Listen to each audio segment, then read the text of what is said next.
Life in Letters. The presenting sponsor of My Life in Letters is sprayplanet.com. This is where you go to get everything MTN colors, be it 94, hardcore, whatever it is, go check them out. They're also the distributor of Crink products, Posca markers, and Grog inks. So go check out sprayplanet.com right now, order something, and go make your mark. But without further ado, let's get into this next episode. My Life in Letters, we are doing it again. On the phone today from Baltimore, Maryland. I'm super excited because this man is sort of like a cousin to BA Crew guys. He's from Baltimore, Daver from PA. Super blessed, man, to have you on the phone, and thanks for taking the time. Hey, thank you so much for having me on today. I really appreciate it. Yeah, man. Yeah. And you know, like I said, cousins, like there's this cool thing. We were talking about crews before the interview, but there's like this cool thing about crews that it's like they kind of cross pollinate. And I mean, there's guys in PA that are in BA, and like that's just kind of like, it's cool, man, to have that close connection of friends and of crews. So it kind of makes it extra special that we have you on the phone. Also, you've been on Smash lately, which is like awesome to see. And you told me before the interview that you took like a 10-year break. And so, you know, I look forward to us getting up to that point so we can talk about post-break graffiti.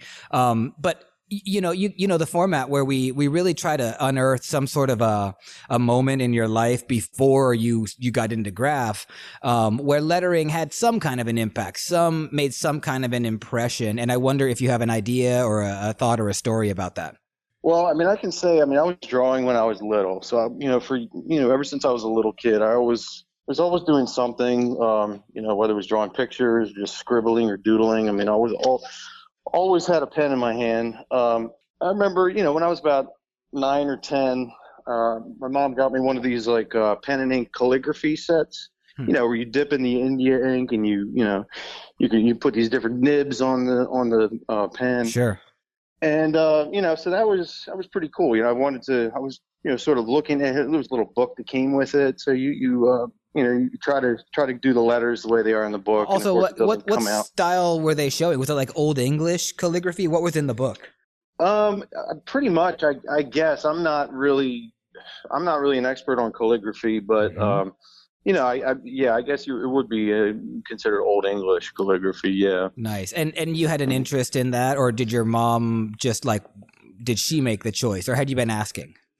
Well, no, I hadn't really been asking. It was just kind of one of these things where, I'm always drawing on stuff. I'm always doing something with drawing. So, I guess she picked it up somewhere. I was like, hey, you might like this. And just gave it a shot. It was kind of cool, And in addition to that, I remember having one of those cartridge pens that had the ink cartridges too. You sort of unscrewed them, put the ink cartridge in. Oh, kind of like a fountain pen or something. Yeah, a fountain pen, right? Nice. Exactly. And they would have different tips on that too. So yeah, it was just something different to draw with and mess around with, and you said like fun. You were always drawing. Like as a kid, drawing, was it purely kid stuff, or like we've had guys come on the show and talk about that at that age they were actually like illustrating full comic books, or they were like going out and doing like life drawings or scenic drawings. What were you drawing or doodling at that age?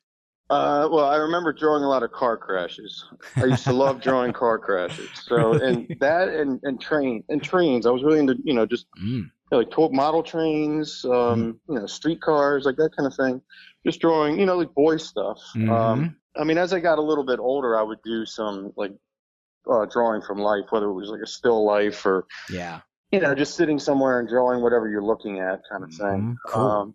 That was basically it, though. And when you got that calligraphy kit, I'm curious if you did you excel at it? Was it fun? Was it frustrating? Do you remember your experience with it? I remember just having fun with it. I was not trying to learn how to write calligraphy. It was more of just hey, this is pretty cool and this is fun to use. So there was no effort to try to get good at the craft or anything like that. But it was just fun. So I remember having a good time with it. And you're born and raised in Baltimore, lived there your whole life? Yes. And well, I've moved, come back, but never moved for any very long period of time. So Okay. yeah, I've been here most of my life. Yeah. And you said you were 9 or 10 when you got that kit. So what year, or actually what year were you born? 75. Okay. So you're 9 or 10, it's 85-ish, 84, 85 when you get that kit.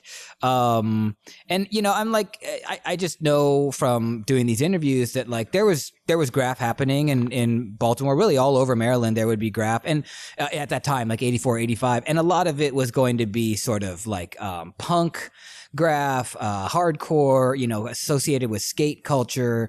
Yeah, that's Go ahead. yeah. I'm sorry to interrupt you, but that's exactly how I got into graffiti. It was really, with skateboarding was sort of skateboarding and punk rock were sort of the two things that really got me into it. I remember I was probably, I was in maybe 12 or 13. I had the Kevin Stab Mad Scientist deck, right? So that was the one that had it was a mad scientist holding the two test tubes. Oh, yeah. Pouring all the shit in. It was a really cool drawing. But I mean, that was the first real skate deck I had.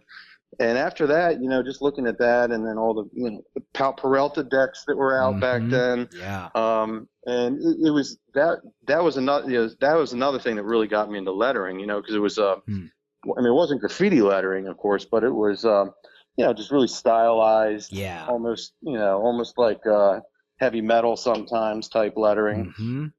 Yeah, I mean, it was like the graphic designers that did a lot of those early decks and like the kind of the stuff that came with it, shirts and all that stuff. I mean, they were amazing, and like I think, oh yeah, I kind of love. We're trying to figure out if we can find some of those designers, because what we're realizing now is this incredible influence that skate culture had on graffiti. And I presume that graffiti, was influencing the skate culture before that, right?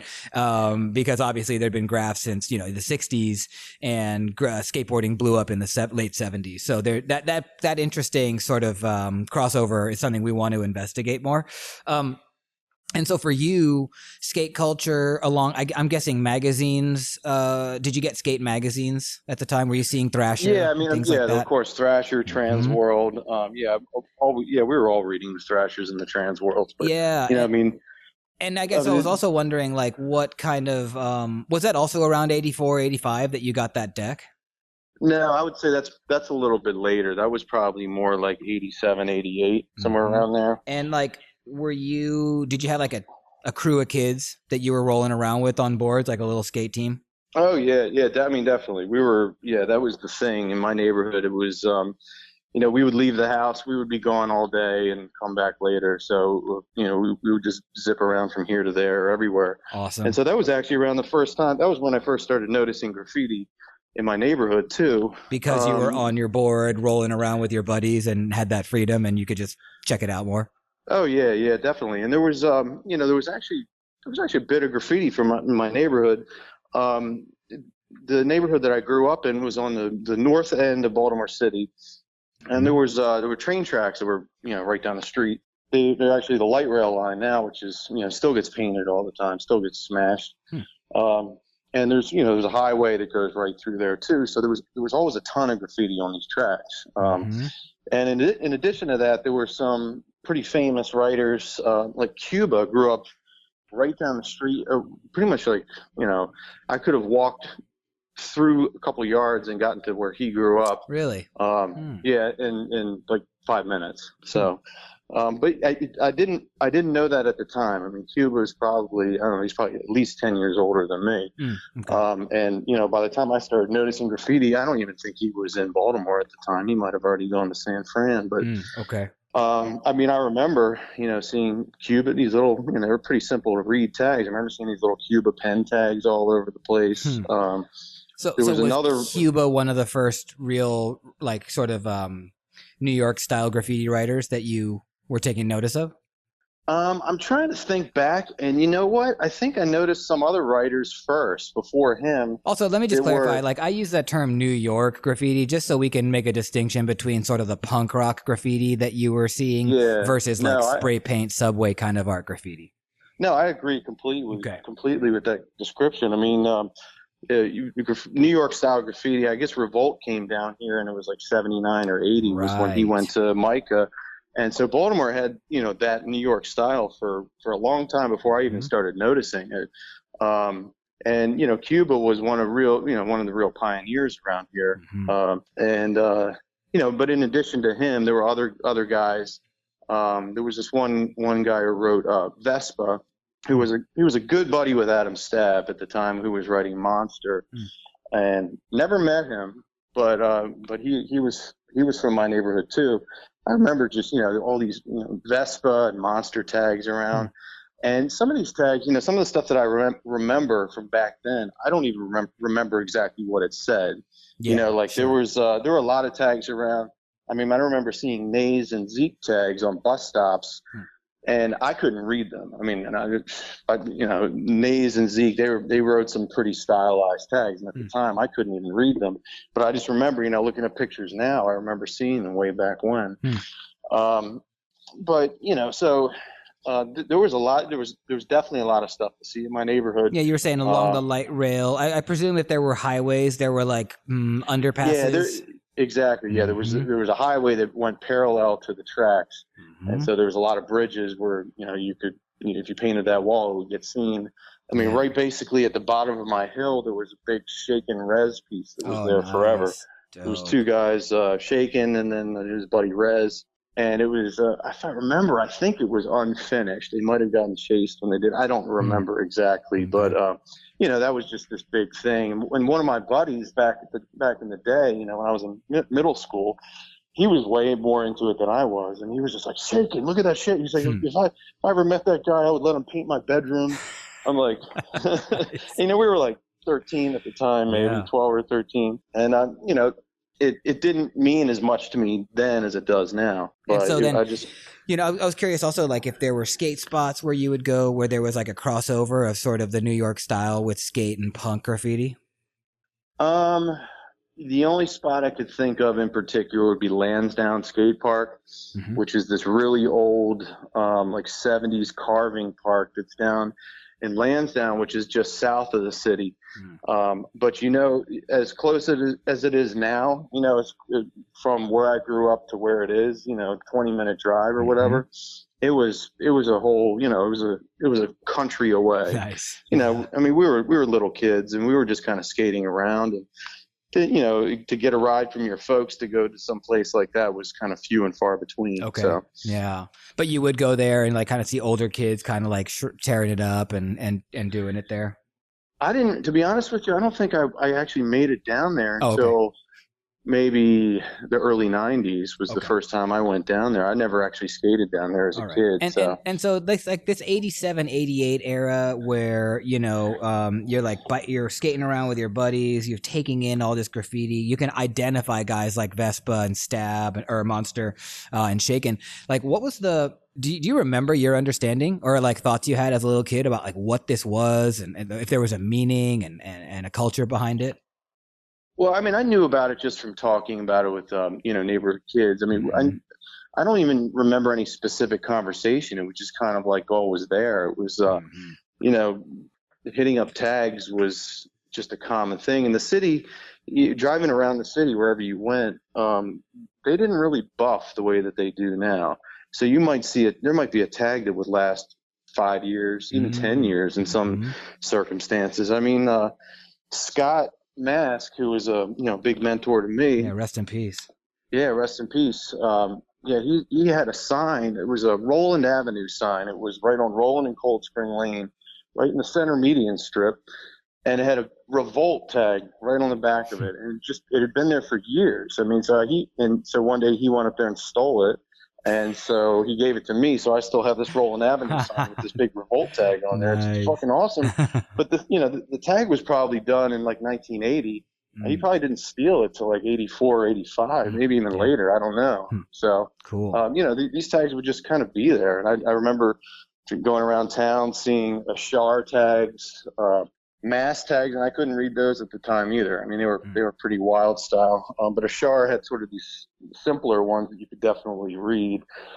There was a dude who wrote Sake from the East Side, and he had the bus stop bench down at the bottom of my street. You know, like these little concrete bench ends with wood slats connecting them. Mm-hmm. And he had, you know, he would always he seemed to do this on a couple spots, but he had this, you know, you have these little one-line sake tags just on that in a paint in a stock cap. You know, it's like right on this tiny little area under the bench, and they would just ride. They would just stay for a long time. So that's awesome.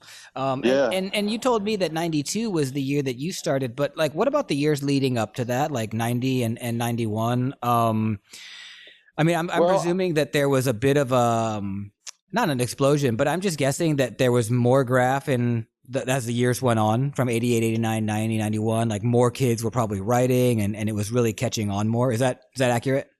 Yeah, I think so. Yeah, definitely. I mean, so I did start, I mean, I wouldn't consider this writing, but one of my skateboard buddies around 1989, we decided to start writing a tag, and him and I were going to do it. We were going to write it together. So it was the stupidest tag in the world. It was Chopin, Chopin, and you know, him and I would just with a Magnum, like wherever we were, like on the back of a building or something stupid, we would hit these dumb little tags around like a phone booth or something. What was Chopin all about?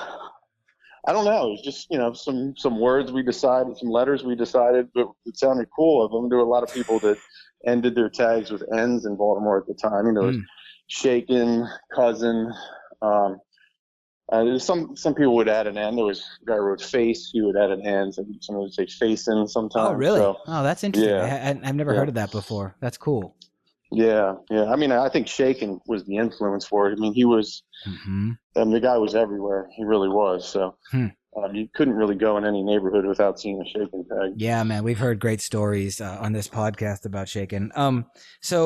Okay, so now you and your buddy are like this tagging duo, the Chopin duo, and you got your Magnum 40, you got your Magnum 40, right? The 44, 44s, yeah. And by the way, where'd you get that? And like, how'd you come up on your first markers?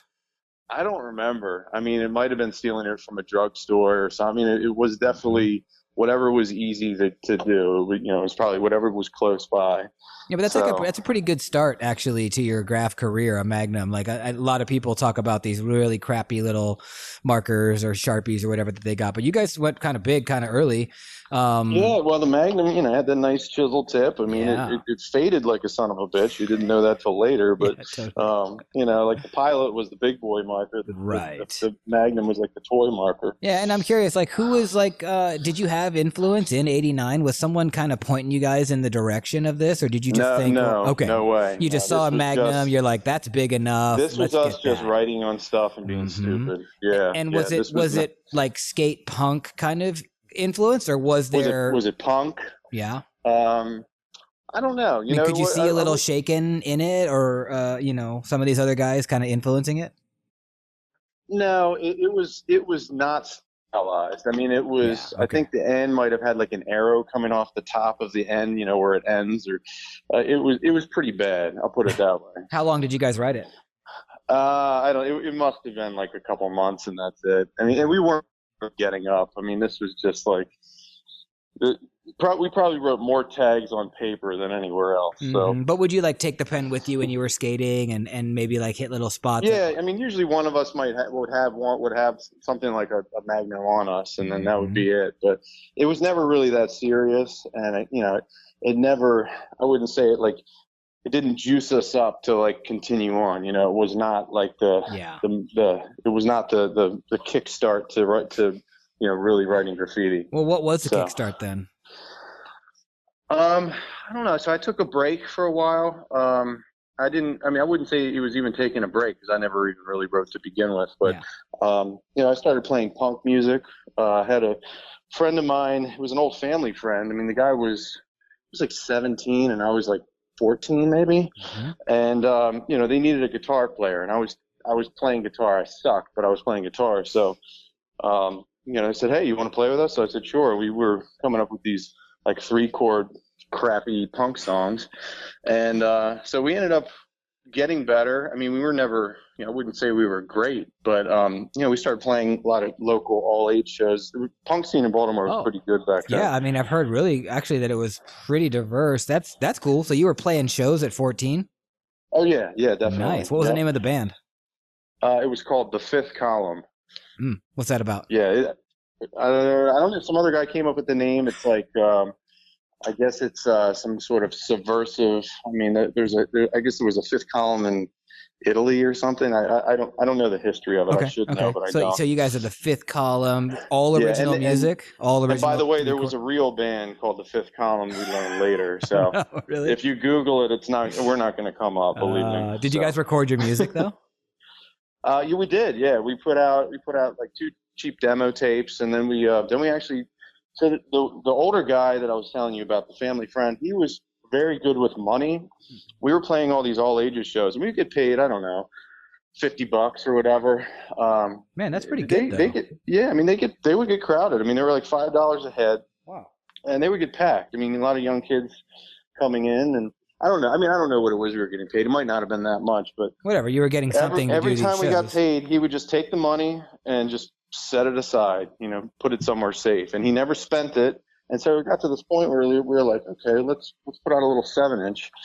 And Wow, really? he had all this money. He had enough money saved up. It was like, I don't know what it was like $500 or maybe $700 or something to put it out. And he had enough money because we were just playing a bunch of these little all ages shows. So we put out the 7-inch, and that was basically it. Dang, that's cool, man. That's awesome. Yeah, it was fun. I mean, I'm not saying it was great, but it was a lot of fun. Well, and I mean, I think it's interesting that you guys were productive, I think a lot of 14, 15, 16, 17-year-olds are just like smoking weed and not making shit. That was me. Yeah. Not really making anything. So part of it, I mean, I was just kind of along for the ride. Yeah. I was kind of in the right place at the right time. Mm-hmm. And I was just, I always liked doing stuff. So, I mean, I was like, I don't know, I would rather draw than just, fall asleep and do nothing. I don't know, it's like, I always got to stay busy somehow. Mm-hmm. So it was something to do, and it was a lot of fun, And so you were in the Fifth Column for how long? Probably 2-3 years, maybe. Okay, so like that brings you basically, it gets you close to 1992 when you started doing graf. Yeah. So yeah, exactly. What was then the transition from your punk rock band life into some graffiti life? Well, I think so. The band broke up. The guys had to go off to college. I was still in high school, and I started, I started dating girls, and it's like, just the band thing just sort of dropped off. Okay. It was just into other stuff, and by then, in the early '90s, there was definitely a lot of graf going on in Baltimore, and there was a lot to see, and a lot of really good quality stuff. I mean, there was a lot of people writing at that time. Who were some of the names that were like the highest quality for what you were seeing in '92? Well, I would say in the early '90s, I would say DST was a big influence, which was like Ander, Jace, Erec, Mask, who was writing Seized at the time, SEZE, Meek, Face, Carr, Doug Carr, that was his crew, Cousin, guys like that. I was seeing some wild stuff around, and he was bombing a lot in '92. And I got to mention before moving on, another early influence was Ever. He was another one that I forgot to mention.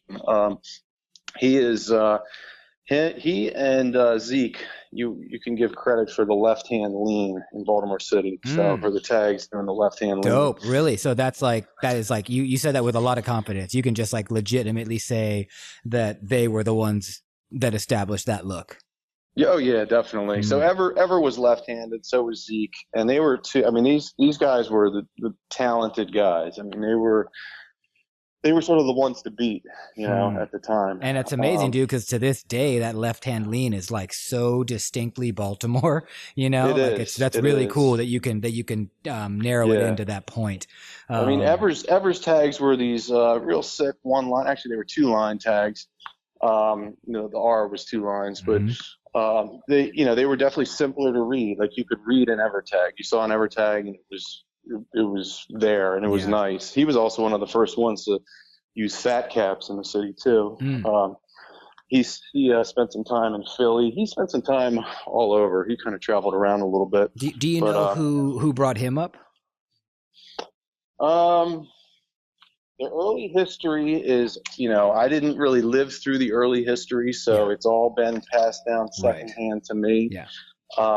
there were a lot of influences that these guys, the early guys, always mention. Mm-hmm. Of course, Revolt, Cuba, Dillinger, some early guys. Um, and actually, there's one guy that people mention that never really gets mentioned at all, is this guy who wrote Beau, Beau, and I wouldn't even call it graffiti. It was just one of these guys that just gets up.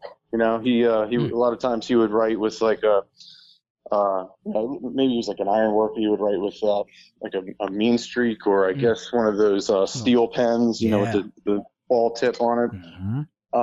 And there were some bow tags around when I was, early on in my days, but I don't know of any that are still left. I think they're probably all gone. There may be, I don't know. Yeah.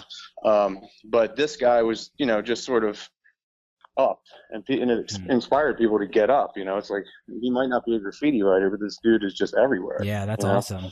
And that's one first I've person heard of that him ever. too. Yeah, well, that's one person that ever's mentioned to me. Adam Stubbs mentioned him to me. I believe there's a guy who used to write Void, Void. He's still around. I mean, he doesn't write anymore. But I just know him through, his kids and my kids are around the same age. Oh, cool. And he mentions to me Void too. So, I mean, not Void, Beau. So. Oh, as an influence? Well, I don't know if he's necessarily an influence, but just somebody that he saw around a lot, Okay. Yeah. And maybe influencing as far as, going and writing on things. yeah, totally. Yeah. Yeah. And so then basically you're seeing all these DST guys, and all the other names that you mentioned. What was it that like made you think, okay, in 92, like, okay, I can do this, or I'll at least get into this now? Was there a moment? Was there an isolated thing? I don't know if it was a definite moment. It was just one of these things where it was sort of like this urge that I couldn't stop. And I guess that's probably what it still is to this day. Sure. Yeah. You got to get a can, and you hit a tag up, and man, it looks like shit, but God, I gotta keep going and get this better. Like, how do they do it? Yeah. I remember seeing a rec was hitting a lot of these really nice fat cap tags at the time. And I remember, having those were a big influence. These ones were, so I think they got it probably from like the Philly style, where, it just fades up into nothing. And nobody had done that before. It was not a Baltimore thing, big ass fat cap tags that would just have these fades at the top. And he was bombing up with that. I was like, man, how the fuck do they do that? Like, so that was kind of a big influence to start picking up a can. And, I don't remember what it was. I mean, I'm sure probably alcohol had something to do with it. Usually does. Yeah. When you're going out to do something stupid. But I started picking up a can, and I think I was started writing Tech, T-E-K, and then I was like, you know what? I don't like that T. Then I started writing Este, E-S-T-E, and I quit that too. And these are all for very short periods of time. Was there any where did these names come from? Did you just pull them out of thin air? Yeah, basically. Okay. I do have to mention that I guess I'm skipping over some things. So back in the day, I did see Subway art probably around maybe 1988, 89 was the first time I saw Subway art. How'd you get that intro? Or how'd you get your hands on that? Well, so there was a dude that lived in my neighborhood, and everybody called him Crazy Dave. He was just a wild dude, but I mean, legitimately had some mental illness problems. Okay. And he just became boys with Ashar, Mass, Shaken, who else? I guess Z-Coys he was around Z-Coys a lot. He wrote, and he also wrote, I'm trying to remember, God, I'm having a mind blank right now what he used to write. But he was no good. He was not good at Power is what he wrote. Okay. But he had this van, and his van, it was just like a party van. I mean, it was just he was older than me, so I knew his younger brother, but I mean, I was not hanging out with him at the time. All right. But he had this van that Mask painted a big Dave piece on one side, and then I think there was an Ashar piece on the other, and it was just like party time, with those guys. But anyway, so meeting knowing his younger brother, his younger brother. We went over and hung out at his house one time, and of course, his brother had all these graffiti.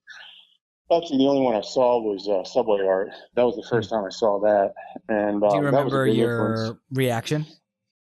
I was blown away. It was unbelievable. I couldn't believe that people could do this on subway trains, and these things are like rolling pieces of art. I mean, it was.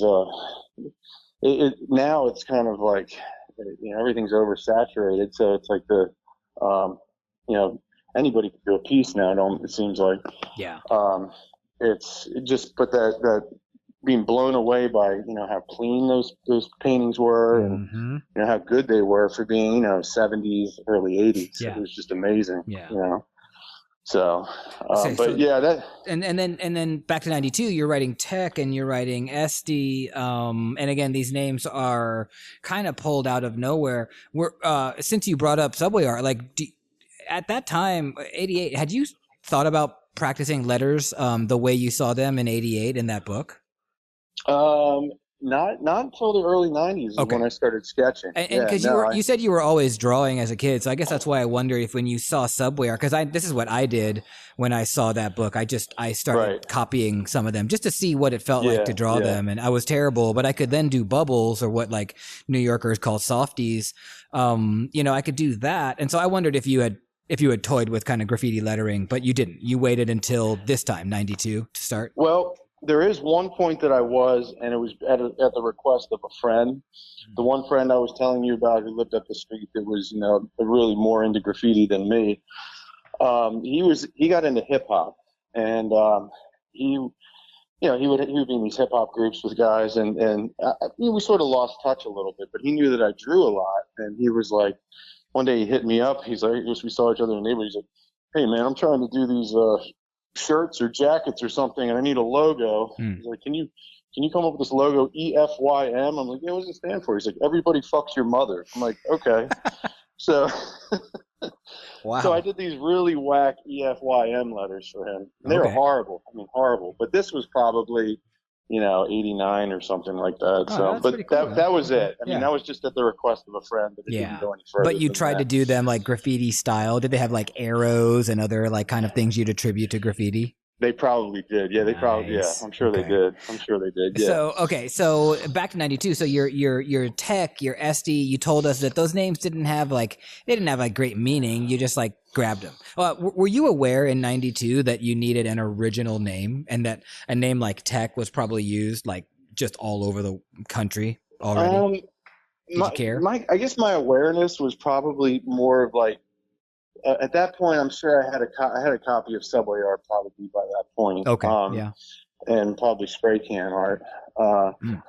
But other than that, it was more just what you see in the city. I mean, Baltimore always had a lot of writers. I mean, even though a lot of these writers might not have been, doing pieces or anything, Sure. it was just always just a lot of neighborhood dudes just writing, and tags wouldn't get buffed like they would now. So you get to see a lot of stuff around. I'm curious about, since you mentioned spray can art, like, because for a lot of people, myself included, I was unaware that the scene was everywhere until I saw spray can art, where it highlights so many different cities. Do you have a recollection or a memory of when you saw that book thinking like, oh, San Francisco, oh, like, like LA and like all these different cities that may not have been on your radar yet other than New York and Baltimore or Philly? I mean, yeah, I guess it was the whole global thing, like the way it is now, wasn't really.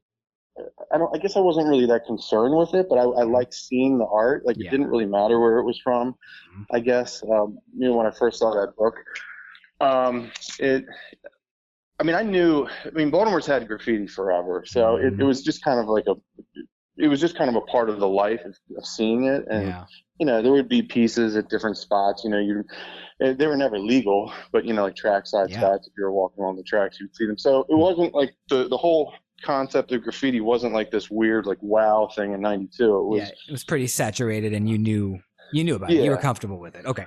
Oh yeah, definitely. So talk us a little bit more through like the early days of 92 and when you were starting to write. What did it look like? Were you now drawing? Didn't have any. Yeah. So I first started writing with stock caps, and that was kind of my tags are not looking like those big flare up fat cap tags. So, Yeah. but it was pretty easy to start hooking up with people.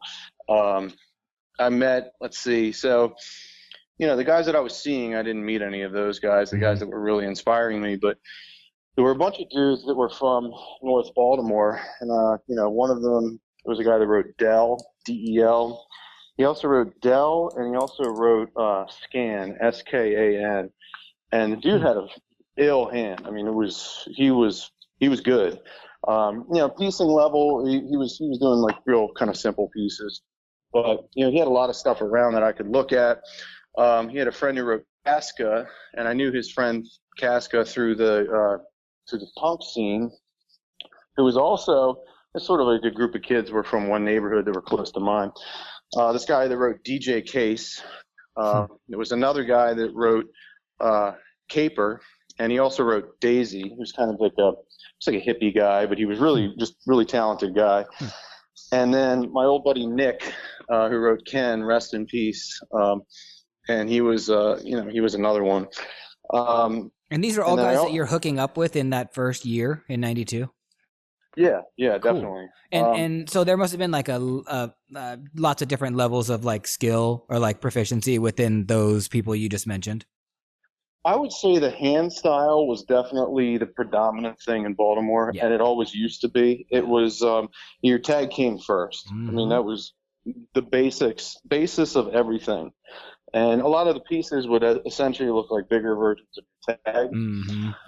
For some people, and before they got, before people were getting elaborate, that's kind of what it was. Or they might have just been a real simple kind of block letter or softy style or something like that. Yeah. But yeah, so these guys, the one that I really hooked up with was the guy who wrote Caper, and he was, like I said, he was like a hippie kid, really cool guy. Lived down in a neighborhood called Charles Village. Yeah, he lived in a basement apartment right below where his mom lived, and we just hooked up. And I started going over to his house, and we would just sketch for hours. And his style was definitely, I look at it now, like I still sketches he did. It was very loose. It was just kind of like a lot of mushrooms drawn everywhere, little wacky Baudet looking characters. But it was cool. I mean, it was like it was his style, and it was back when I was looking at it then, it was really impressive to me. I was like, man, this dude can draw, So it inspired me to start getting better. And I think anything with graffiti, or I guess a lot of different things, it's competition or maybe friendly competition that makes you better. Definitely, yeah. I think it's also interesting that this guy was like, he was writing Daisy as well, and he was doing stuff that was like it does not sound tough, which no, I think that's pretty unique, I mean, like, at least in San Francisco in '92, everybody wanted to be hard, like that was like a part of the culture. It was much later that like we had these guys come in who just like Heart 101, and these guys who just had these like goofy, soft, lovey kind of pieces, and it was awesome. I thought, people hated on him, but I loved it. And it's interesting that this guy Daisy was there for you at the beginning, and I wonder if you've ever thought about that, in his influence in detail, about how it's affected your style over the years. I don't know. I mean, as far as what's affected my style over the years, I would say, I mean, you definitely retain things that you learn. But I would say the biggest influence that I ever had was Scott Mass. Rest in peace. He was by far, he was an excellent teacher. I mean, and he was just as crazy. I mean, people have stories about him. He's insane. I mean, he was insane. He would do the craziest shit you could ever think. But he was a kind soul. He was just like a real person. So he was not, even though he was crazy as hell, he wouldn't try to, like, if you were a toy, you wanted to learn something from him, he wouldn't like jack up your paint, steal your sketch, but he wouldn't do that. There were guys in Baltimore that were like that. Yeah, of course. You get involved with them and you're on the wrong path immediately. Yeah. So I was definitely lucky to have hooked up with Scott. Also, pretty early on, but so did he mentor you like that? Did he show you the ropes in a way? I would say I was already on the road to doing what I wanted to do. I mean, part of graffiti is like you're doing it to be antisocial in a lot of ways. I mean, it's social, but it's antisocial. Yeah. And like the last thing you want to do is have somebody tell you what to do when you're writing on shit. It's like, but no, I definitely wasn't super hard headed. I was willing to listen. And So but it sounds like you also were intuitive enough to have picked up a lot. And you also mentioned all these other guys that, like Caper, that you were kind of with, who you were teaching each other what you knew as you would go along. But it makes it sound like you didn't. Would you say you didn't really have a true mentor in graph? I would say the early days, no, but I really have to give Scott the credit for, Yeah. as far as starting to develop the style that I have today. Yeah. I would say a lot of it comes from Scott, definitely. Yeah. I mean, that's sort of jumping up a little bit. I mean, I would have been writing whether I'd met him or he'd hooked up with me or not. But Totally. Yeah. you meet a certain person that just, pumps you up in a positive way, that influences you in a way that, you could, if you hook up with the wrong person, you might end up just, in trouble or relating graffiti to something that's not good. To me, it's always been, I've always been related as to something positive. That's awesome. So then tell us a little bit more now about, also, were you still writing, like when you were hanging out with Caper and sketching all day, were you playing with different names? Had you moved on from SD? Yeah. Okay. So at that point, I was pretty much writing knock, NOK. And that's what I really started going out bombing the light rail. Like the light rail line was one of the first things I started bombing. There were a lot of walls to paint. There were, rooftops, things like that. So, knock was like what I was experimenting with, I guess. Okay. And it just got to a point where I was tired of the three letters. And it was, Baltimore always had a lot of people that wrote their own names. Like Stab, after he stopped writing Monster, when he started coming back out. Well, he was another one that was out in like the early '90s too. That was a big influence on me also, because his hand style by far is got to be one of the best in Baltimore. Early on he was a big influence. Even you talk to guys like Ander, who Ander's hand styles are off the chain. And he's got some pretty intense, wild hands, especially back in the day. And he even credits Monster as being a huge influence on him. Nice. So, but so Adam, he was writing. He stopped writing Monster. He came back out as Adam Stab, and it's kind of like balls out. It's kind of cool. It's like just writing your fucking name on the wall. Adam Stab. Like that's it. And some other dudes like of course Jace. He was another one. It's like, the guy's just writing his name. That's kind of cool. And there was another guy that wasn't bombed up a lot. He actually wrote for quite a few years. He wrote Earn, EARN at first, and then he changed it to ERN. And his name was Ernie. So I thought that was, that's pretty cool too. So, and did you have knowledge that these people were writing their own names, or did that come later? Yeah. Okay, so you knew. Yeah, no, you didn't know any of these guys yet personally. I mean, you know how the graffiti scene is. People talk. I met this guy, know this guy, whatever. Even if you've never met him, you might know the guy's name. Well, and actually, I'm glad you said that, because I was going to ask you if you could tell us just for a moment, like, what was Baltimore? What was the graph scene like in '92? I mean, you're talking about light rail. You're talking hand styles were like at the forefront of everything. You've mentioned that pieces were everywhere else, but what's like the little stuff that we might not know because we weren't there about the vibe of the city? I mean, I would say one thing about Baltimore, there's always been a lot of beef. It's a small city, and there always seems to be one person or maybe one crew that wants to try to run everything. Sure. Because you can. I mean, it's not like New York, it takes a lot of effort to go and, go all city Across in the New whole York. city. Baltimore is not even as big as Brooklyn, so, I mean, you can really do some damage. Now, that being said, Baltimore can be a pretty sketchy city to try to get up in too. Yeah, so definitely. But I don't know. So there's always been a lot of beef, a lot of back and forth. And I mean, in '92, was it like you would get like pocket checked? Would you get beat up when you're getting mugged? Were dudes like getting stabbed or shot over graph? I'm not probably the best one to tell all those stories, but there were definitely fights. I don't know of anybody getting shot over it. No. But I mean, there was definitely people getting in fights with each other, stealing And I mean, things like yeah, that. and Baltimore is like a lot of American cities. Like historically, there's like a lot of violence that has been in that city for various reasons. And if now in '92 you're just like doing graph, you're hitting rooftops and light rail walls, like there's always a chance that you're gonna have some kind of funk with someone on the street, be it writers or not, right? Gangsters or just neighborhood Yeah, people. I would say the biggest danger in writing in Baltimore, at least then, was not the other writers, but the people whose neighborhood you might be going into. Yeah, exactly. Sure. Yeah. I mean, writers for the most part, I wouldn't say all of them, but they're a relatively um, they're not the most violent out of the bunch. Now you're Sure. going to have some Of exceptions, course. but Yeah. No, a you're lot right. of them are just just dudes that are trying to get up. So Yeah, and there's like oftentimes art kind of in the mix, which kind of sometimes negates certain like violent kind of tendencies.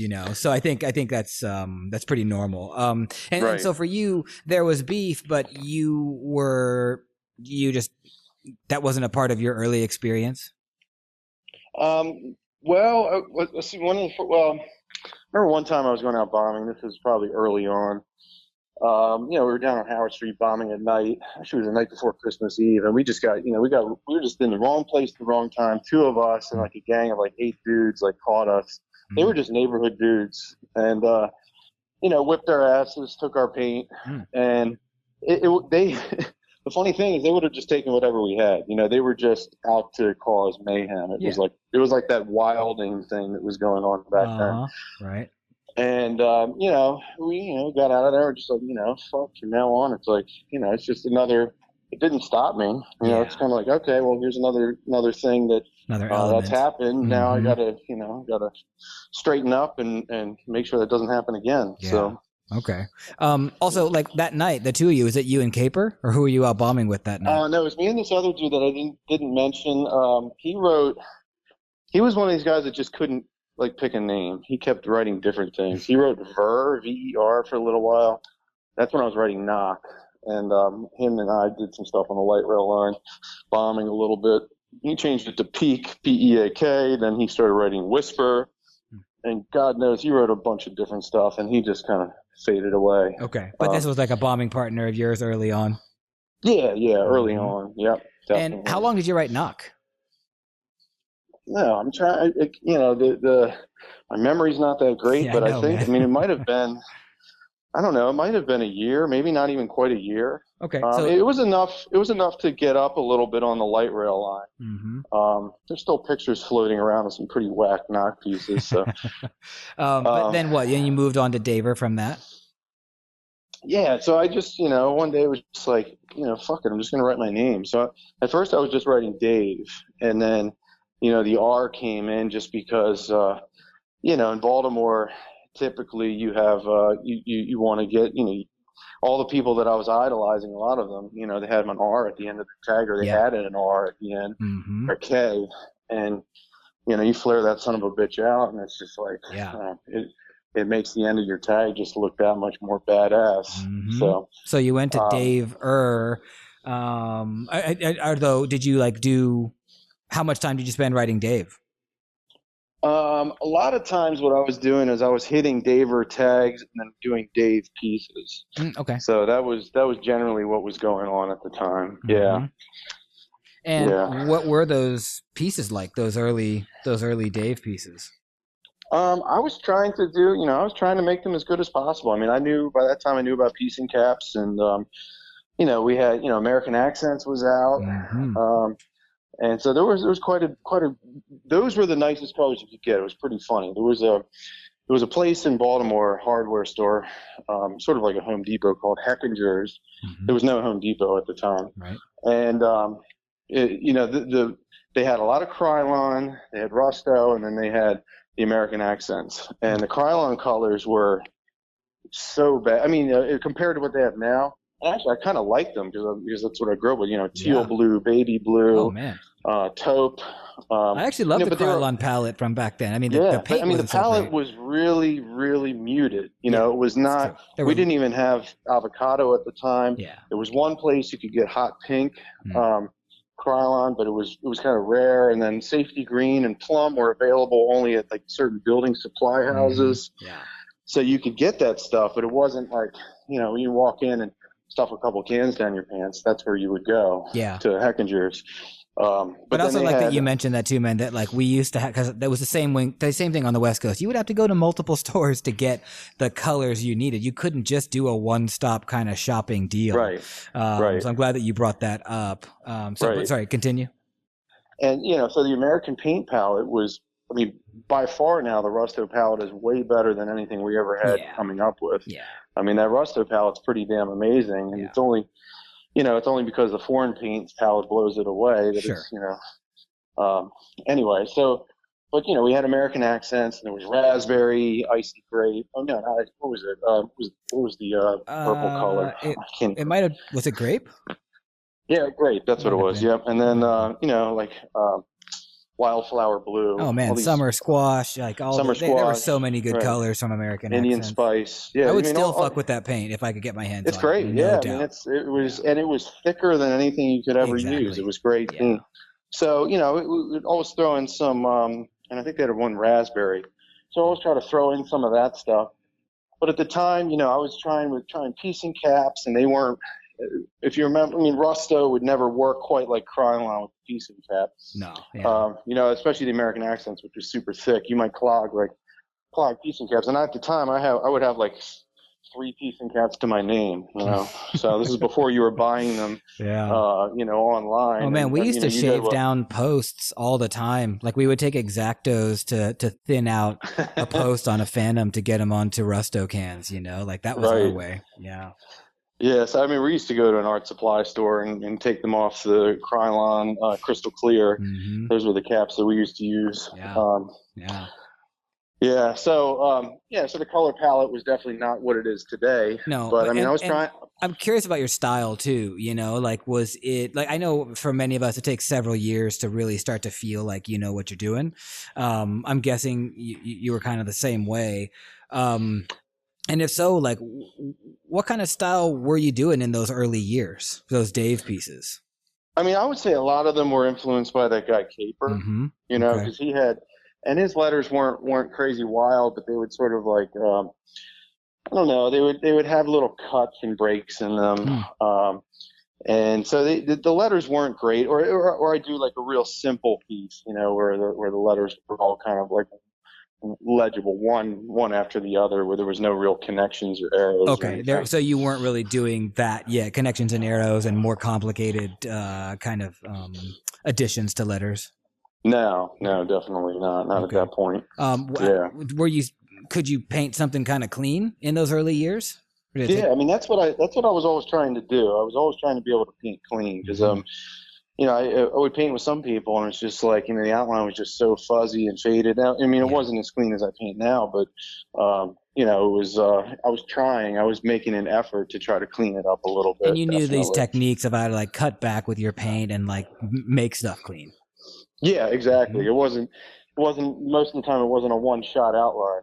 Yeah. Okay. Yeah. And so, I look at your pieces now, and they're like pretty complex, like you really like kind of freak it. Your style is dope. And I think when I first really came across you was when we came out to do the Applied Science show in whatever that was that 98, 99? I think that was 2000 maybe. Was it 2000? It was either 2000 or 2001. No, I think it was 2000. And I always thought it was either 99 or maybe 2000. Anyway, around that time was when I first like got to see your work, and I remember it being what I thought was, I called it very Baltimore. I don't know what that meant back then. I think that was just a way for me to just kind of classify it, but it was dope. And so like what I'm wondering was like between the say 92 and closer to the end of the 90s, like at what point did you get like really comfortable with your style to where it was like, you were kind of not going on autopilot, but that thing where like you're learning for a while, and then all of a sudden something clicks and you're just like flowing. When did that happen? I would say meeting Scott Mask. That would definitely be the one thing that sort of set me on that path for doing what I'm doing today. And what year was that you guys met? shoot, I met him in, I think it was 94. It was either 93 or 94. I don't Hmm. remember. Probably Okay. 93. So I met him at the Loft. And now the Loft is this, people talk about it in Baltimore, but it was this notorious place for punk rock Hmm. and graffiti as far as, the early phases of both. Um, What was it? What is the loft? so it was basically a warehouse space that this guy named Jules owned, and he would rent it. He would have shows there. He would book or other people would book shows. He would Hmm. let them use the space, take a small cut. I mean, he wasn't really in it for the money. There wasn't much money to be made, Sure. but he was just like this ex hippie brick mason dude who was just cool as shit. Just liked art. He liked music, and he was just really open minded, having these kids, in his place and spilling beer everywhere and bombing up the walls. And he was just he was an interesting character, one of a kind, definitely. Um, and so there were many incarnations of the Loft. The first one that he had were it was in 1982 was when he first started doing shows, Hmm. and basically it was because this dude who wrote Void at the time was booking all these bands, booking big bands like Dead Kennedys, Bad Brains, Misfits, bands like that. Um, Really? the space that they were using on Utah Street, the dude wouldn't let them have shows there. He thought they were making too much money, and even though they weren't making a dime, he's like, I want more money. You're not going to have shows here. So Jules stepped in and was like, you guys can use my place, man. So, Awesome. his first place was on Utah Street on, I don't know what it was, second or third floor. This is before my time. And he would have shows there. And then that place, I don't know if he got evicted or just decided to move. He moved across the street to another spot in Utah.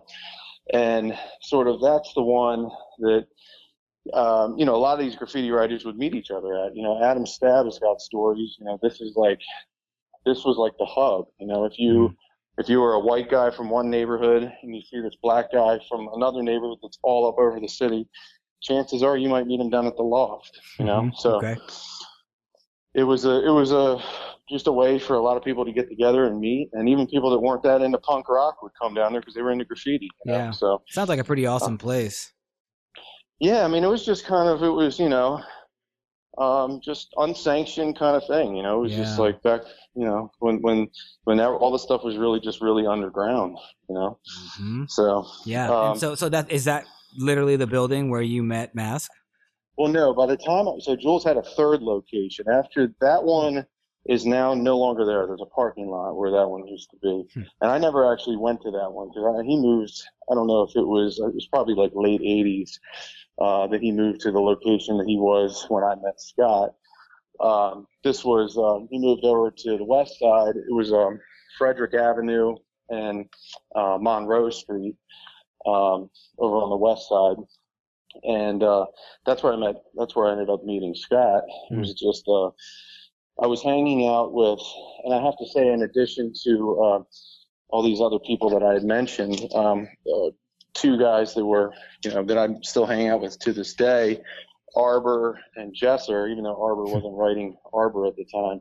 Hmm. These two guys, I hooked up with them probably in like '93, Hmm. and so they've, we were. This was probably, the time frame is a little fuzzy, but after, Caper and I guess, things happen and you don't write with people anymore. I know Totally. Caper moved to the West Coast, Hmm.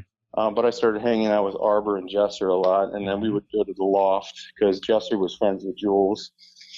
Um, And so and would that's, like the three of you guys, like that was a bit of a crew? yeah, I mean, that was the early times. Well, I think PA didn't really come about until like 94, 95. That's Okay. when we decided, hey, we're going to start this crew. Hmm. Um, and, but so that, in 94, there was just, one occasion where, hey, Jules called me, Scott Mask is at the Loft and wants to meet you guys. Can you come over? It's one of those situations. Hmm. So there wasn't any show going on or anything. We just rode over there. And Scott would just come over, hang out with Jules, drink beer, smoke some weed or whatever, and walk in and hear Scott Mask, and was a wild dude who'd wear like full length leather trench coats and cowboy hats. And, Yes. I mean, he walked through the West Side like this, no problem. He was Wow. just didn't give a fuck, just one of those Nice. kind of guys. He was like an old cowboy or something. That's awesome. I never heard that description of him before. That's so cool. No, he was a very interesting fellow. Yeah. But yeah, so we met him, and I was expecting. I guess I didn't really know what to expect. I mean, he was basically like a legend by the time that even by like 93, 94. Mm-hmm.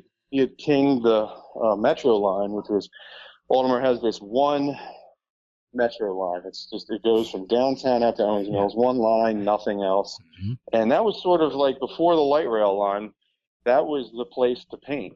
That was like the early West Side guys. That's where they would go to a lot of Zeke pieces, Ever pieces, Shaken, Mask. But Mask had, he'd set out to just king the Metro line back in like 1989. He did it. I mean, he had pieces everywhere. And like I've heard because there is one line in Baltimore, that Metro, like there's a lot of stories about it. Yet I have never really seen or heard those cars being painted.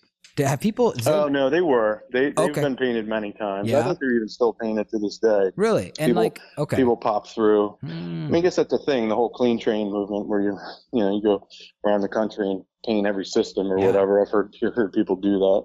Have you seen trains running with full pieces on them? Oh no. Yeah. I doubt. I mean, I don't know. I mean, they may run, but I don't think that they would run for any longer than maybe. As soon as they notice it and pull them off and clean them. Yeah. Okay. I mean, this isn't like New York City where, it's like there's a massive demand for the subway here. It's one line. Yeah. So and it's also because it's one, it's not like a dense amount of cars. So it was easy for them to just get the. And there's one yard. There's one yard. Okay. Yeah. Okay. So basically 94, 95, you're telling me that like you now know Mask, you're hanging out with Jesser and Arbor, you formed PA around that time. What was PA all about? What did it mean? What did it mean to you guys? It was Paradise Art, and I don't know, I think it was kind of like an offshoot of like, hanging out with this hippie dude, Travis Caper. Mm-hmm. It was just kind of like I don't really know exactly how it came up, but it just did. And I mean, I think the funny thing is I think BA was formed right around the same time. I had no knowledge of it because I think Jace was by that time out in the West Coast. Yeah, I think BA was more around 92. I think he and Neon started it, maybe very early 93, if I recall right. But yeah, so similar time in the Bay Area. Yeah. Right. So I don't know. It was just kind of I guess the idea behind it is we just wanted to do, the best work we could. It was kind of like striving to get better. And it was just you three at first, Jesser, you, and Arbor? Shoot. Now you're asking me some questions I might not be able to answer. That's cool. Let's see. Probably early on. I know I'm going to miss somebody and somebody's going to get pissed, but probably early on that was about it. Maybe that, I think Caper might have been writing it with us too, but by that time I think he was on his way to the West Coast and he stopped writing. I mean, clearly Mask has had like the greatest influence on you. And that's the kind of guy that I wish we could have gotten on the podcast, right? Like someone with that much pedigree and history and knowledge and influence on one particular scene. And I think his influence is spread because of the internet. So that's like a good thing for a guy like that. Well, I would say with him, definitely he was a historian. I mean, more than just graffiti. He was really into like Civil War history. Interesting. You go over to his house, he'd have the History Channel on, and he retained things in his head that like somehow seemed to slip my head. Like I can't remember, for some reason, I just can't remember things that I should sometimes. Yep. They were that long ago. I hear you. But he could take a pad of paper and do everybody's tag. I mean, he'd start out with like these old school dudes where they were in mica back when Revolt was there. One guy wrote Big Pig, and it was the weirdest tag. It was all the letters were on top of each other. Um, he would write Shaken's early tag, which was twisted, which would basically have to be crossed out through the center and have an arrow on either end and have a, vertical. It would be like a vertical cross of arrows with the word written across. Same with Z-Poise's early tags, Zeke's tags. Nice. Yeah, so he would just sit down and just like hold court, and you would just sit there and listen, and he would tell you the history of everything Baltimore, and he remembered it, and he was just, I mean, he was really talented, but he was also has that unique ability for a graffiti writer to just give people credit when they deserve it.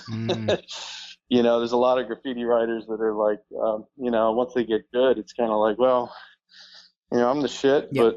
but Yeah. and they're not, sort of hard-headed about it. And totally. he would sit down with the biggest toy in the world and just sit there and just tell them what he knew. So yeah, those guys are rare. That's a rare breed, it even is. today. It definitely is. I think. I mean, Well, it's hard to be humble. One. People just get caught up in themselves and their egos, and it's hard to release that. But it sounds like Mask had that ability, which is cool.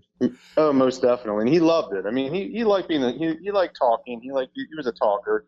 He liked being the center of attention. So it was kind of his thing too. But so, did you let that guy kind of? I mean, you had said before that you were hard headed. Maybe you weren't completely into being told what to do. Yet you see a guy like that. You meet a guy like that who kinged the line, who had all this experience. Did you then just kind of like be humble and take it in and let him tell you things and let him teach you? I mean, I definitely was humbled by him, but at the same time, it wasn't. He wasn't ever telling me what to do. Like he was very, I would show him pictures of sketches that I would do that I look at now, and I'm like, not great. This is like '94 or whatever. And he'd be like, "Man, that's badass. I love that, David. That's so hard, So he'd be like really encouraging, Nice. even when it wasn't the best. I guess he could see some. He could see the potential. So, so he was sort of more. He wouldn't tell me what to do. He was never really like that. Okay. He would just be sort of like, do your thing. Well, it's funny. So I met him in '94, and he was on his way to prison for a year. And in that time when he was gone, I met a girl and moved to Portland, Oregon for a year, and was living out there. I didn't really write out there. I might have hit a few tags. But I just moved out there to be with this girl. I had nothing else going on. I was out of high school at the point. I wasn't going to college. And that's where I started doing carpentry work. So I was working out there doing carpentry, sketching a lot, but not really painting. So he was gone that same year that I was going out there. And when I moved back to Baltimore, it was like late '95, early '96, that's basically when like the floodgates opened for my graffiti career as far as it goes. So that's when it's just like every live, eat, sleep, breathe graffiti was 1996. So how was that, by the way, in Portland, like '96? I've heard from a lot of people it was a pretty killer scene. Was that your experience? Yeah, it was cool. Well, I remember some pretty cool things about it. So there was a Fred Meyer right there on Burnside, one downtown, and I'd never seen anything like this before. But the whole first floor of this underground parking garage, where you park, because it was like right downtown, was legal walls. And was that the place was only available on Sundays? I don't know. I might be mixing up parking garages. It might be. I mean, it could be, but it was this underground parking garage at the downtown Fred Meyer in Portland, Oregon. Oh no, this is it. Yeah, Jerry Joker told me this story that basically that was there, and you could somehow it was legal, but you could only go on Sundays, and then it eventually got shut down. But anyway, this is the same place. So you found it was that the place. Weirdest thing to me, and I was thrilled by it because it was like you walk in and it was just like, man, there's pieces everywhere. I was like, this is so cool. Baltimore did not have legal walls. Like it was very few and far between. And it might be like you ask somebody if you can paint the side of their building, they'd say yes, and then you paint it and it would get buffed or whatever. There was some walls in Pigtown that I guess Shaken had that were kind of like that, but I don't think they lasted like super long. And it wasn't anything like this where you could just go lay out your paint, just paint whenever you wanted. So that was a new thing. I mean, Baltimore was a very, in the from what I remember painting early, it was like, the cops they were not open to it. There was Sure. no open-mindedness to Yeah, graffiti of at course. all. Yeah. And so the West Coast attitude, I thought, was definitely a little bit different. So it was pretty cool to see that. And I mean, there were a lot of people writing. I mean, there was a lot of the bus system there was much better than Baltimore City. And Baltimore City bus system is, it's for locals only. And if you can avoid having to take the bus every day, you do. In Portland, it was the opposite. It's kind of like, hey, man, the bus goes everywhere. Let's go take the bus. Yep. And it's a really safe city. I don't remember being scared in any neighborhood at all in Portland, Oregon. I mean, I remember they were like, you don't want to go in this neighborhood. I'm walking there, I'm like, this is like Hamilton. This is chill. Yeah. So it wasn't like Baltimore City at all. So you could just kind of walk around at night and everything else. It was just a cool place. But there was a lot of people hitting up tags, and there were these legal walls and stuff, and definitely more legal walls than just that one that I mentioned. But as far as graffiti goes, I was more or less observing. I hit some tags up while I was there. Okay. But I was there for about a year, and then the girl and I broke up, and I moved back to Baltimore. So and then again, you come back to Baltimore, and like you said, it was like live, eat, sleep, graph, right?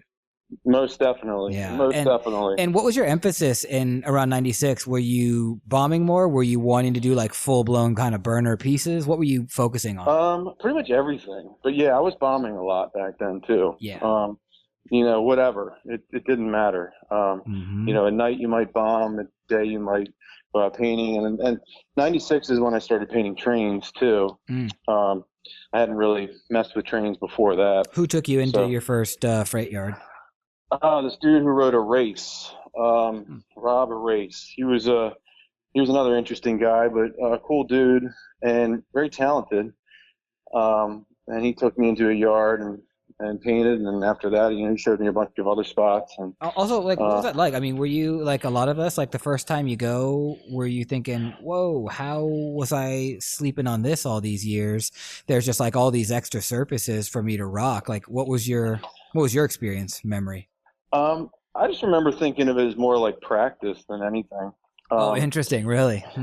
Yeah, I mean, we would do pieces, but they were not, and do a little bit of a background around it, but it was not like it is now, where it's like, you take full advantage of that freaking whole panel, and you make sure the thing looks damn good because, people paint them like walls now, is what I would say. Yeah, definitely. And what about the exposure of it? Had you thought like, oh wow, this could roll all around the country? Well, it was funny because I remember at one specific time my sister lived in Denver, Colorado at the time, and I went out to visit her. I don't know, maybe it was like 97, 98. And we were driving from the airport on some highway out there, and I look over and I see a piece that I painted on a train. I'm like, that's fucking awesome, that was like the first time that it really kind of hit me. I was like, yeah, that's pretty cool. These things can travel around. But still, it was always kind of like, low on the totem pole as far as what we were going to be doing. It was more, I always felt like the best compliment to me is when somebody who didn't write graffiti came up to me and said, "You're Daver? I love your shit. It's cool." It was more impressive than having a writer come up. It was, if you can inspire somebody who just lives in a neighborhood, be like, yeah, I look at it, but I'm not, I'm not into graffiti, but I look at it. That to me was more impressive. So my goal was to really just get up in Baltimore. Yeah. And when you came back in 96, was it back to the same kind of cruise? Like, were you with Jesser and Arbor and Mask? Yeah. So no, let's see. Arbor he was living up in Massachusetts at the time, so he wasn't here. Okay. Jesser was, let's see, I hooked up with, that guy Erase, and then I was painting with, let's see, the guy who wrote Ride, hooked up with this guy who wrote Sice, who was in a crew called DBK from California. And he was a big influence because he was doing different stuff that nobody did in Baltimore, like scratch bombing on glass windows. Oh, interesting. That was not a thing here. But out west, it was a big thing. Yeah. And I'm like, how the fuck do you do that? And he like showed me these little Dremel tips. And I'm like, damn, that's fucking awesome. You write Nice. like butter. And it was totally destructive, but it Yeah. was just a new thing. Yeah. Um, so Sice, there was a guy who wrote Chaos. And then very important meeting Aaron and Stab. The guy who wrote Aaron, Aron. He was roommates with Stab, Hmm. and Adam. He's another legend status guy around in Mm-hmm. Baltimore. He's been writing since I don't know '83 or so, Mm-hmm. since he was a little kid, and it was just cool meeting up with Aaron. Aaron was sort of like Stab's protege at the time. But you know how it is when you're a protege, you need a peer, Yeah. not to be with the guy that you're admiring all the time or Mm-hmm. that's Totally. teaching you. Yeah. Yeah. So Stab would occasionally paint with us, but it was Aaron and I were just crushing, and we lived in the same neighborhood. Found out he lived right around the corner from where I lived at the time when I came back. I wasn't living in the neighborhood I grew up in, Yeah. and so I was just painting with him a lot. Um, and then I met Syke, and he was another one that I really hooked up with. Siek. He's Fly ID now, but Oh yeah, same one. Okay, that dude yeah, kills. Yeah. yeah. That means very, very good. And so a story when we met Syke. Aaron and I met Syke was pretty funny. We were at this party, and so there was a lot of partying going on here, but there was no Coke at the party. But anyway, we ended up going into the bathroom, doing our thing with the Coke, and then the owner of the house knocks on the door. He was all pissed off. Heard we were doing it in there. It was Oh. me and Aaron. He's like, "You got to get out of here with that shit. I don't want that shit here." So, yeah, I mean, he's probably right. I mean, I'm not. At this point now, it's like that's not part of my life anymore. Yeah. But back then it was sort of like Sure. anything goes. Of course. And Syke was there. We hadn't even met him yet. He's like, "Hey man, I write Syke. I live right around the corner. You want to come over to my house? We can do it there."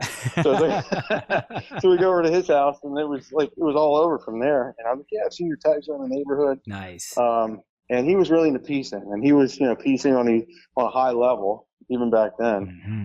And then I hooked up with him, and it was we were 97. We were painting a lot of walls together, so he was definitely a big influence on me as far as like painting clean. He was very into painting clean. It's like PA.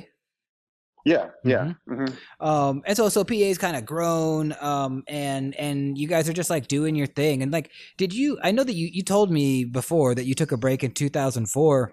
Yeah. Was it eat, live, sleep, drink from 96 to 2004? Was that that was your MO for 8 years? Pretty much. Mm-hmm. I think it was not, it sort of slowed down a little bit, maybe in 2001, a little bit, meaning, after I met Dave Arek in 2001, and because he had quit. He had a long hiatus too. I think he quit from 93 or 94 to 2000, and so we met up and we started painting a lot of trains together.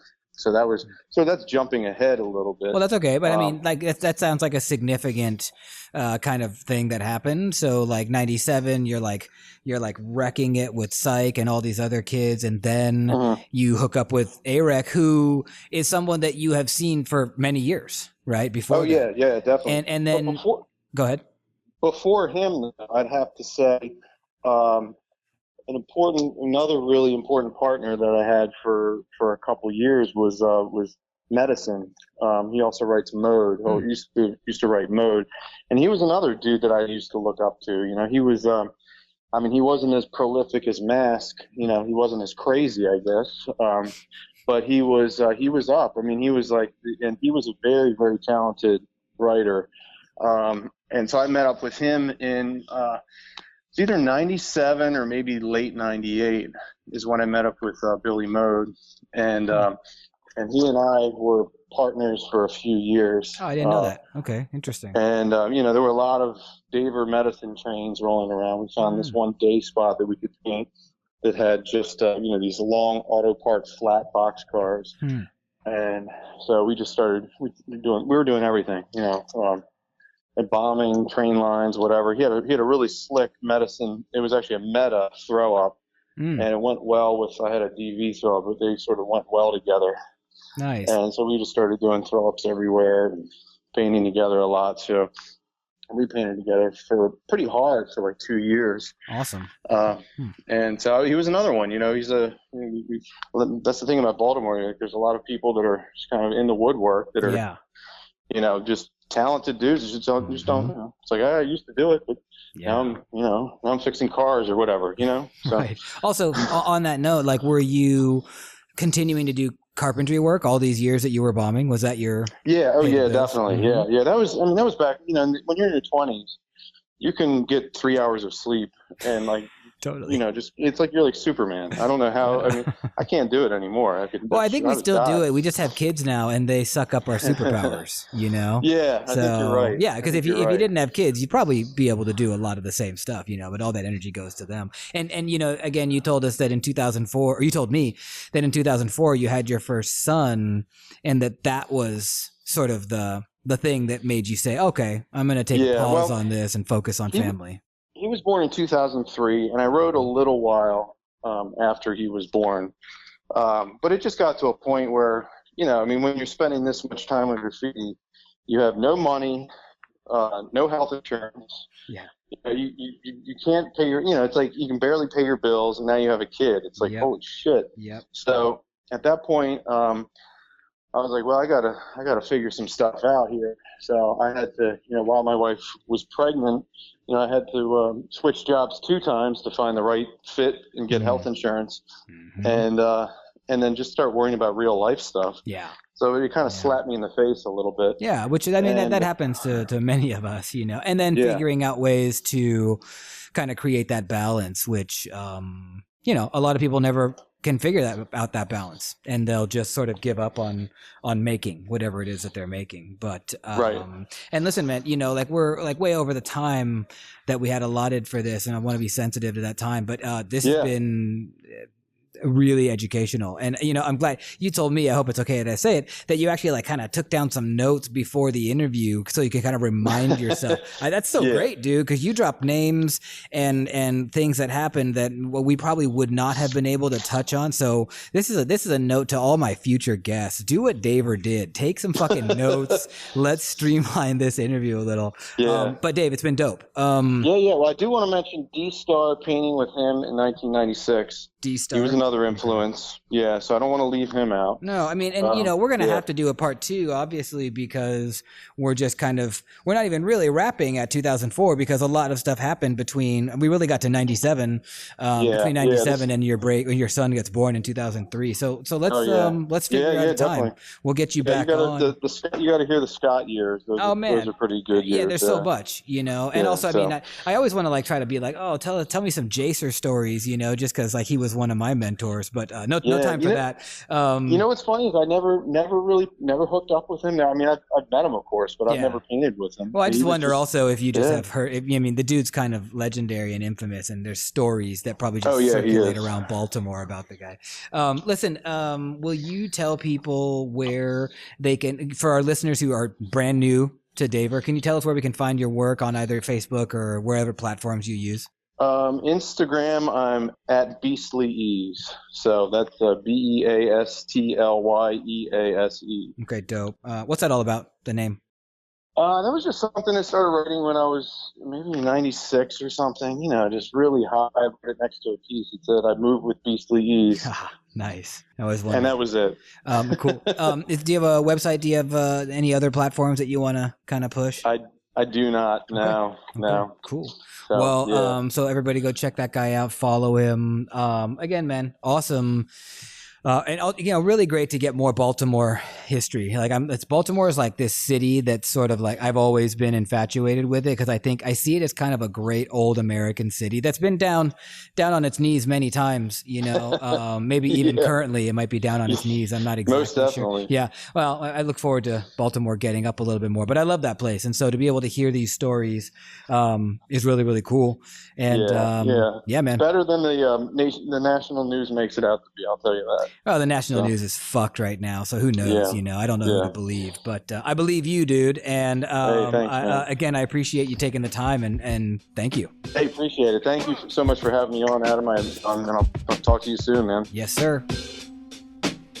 My Life in Letters is looking to grow and expand our team. If you think you're right to collaborate and partner with us, please drop us a line at either mylifeinletterspodcast@gmail.com or send us a direct message at our Instagram page at My Life in Letters Podcast. My Life in Letters is recorded live in Bushwick, Brooklyn, USA. Our sponsor is sprayplanet.com. Our producer is Christopher Piccioni. Our copy editor is Jonathan Drexler. Our videographer is Jordan Miller for Way Up Creative. Our intern is Jessica McGarr. Our theme music is by Fonte, and my name is Adam Fujita. Thanks for listening. Have a great day. Peace. The language of letters.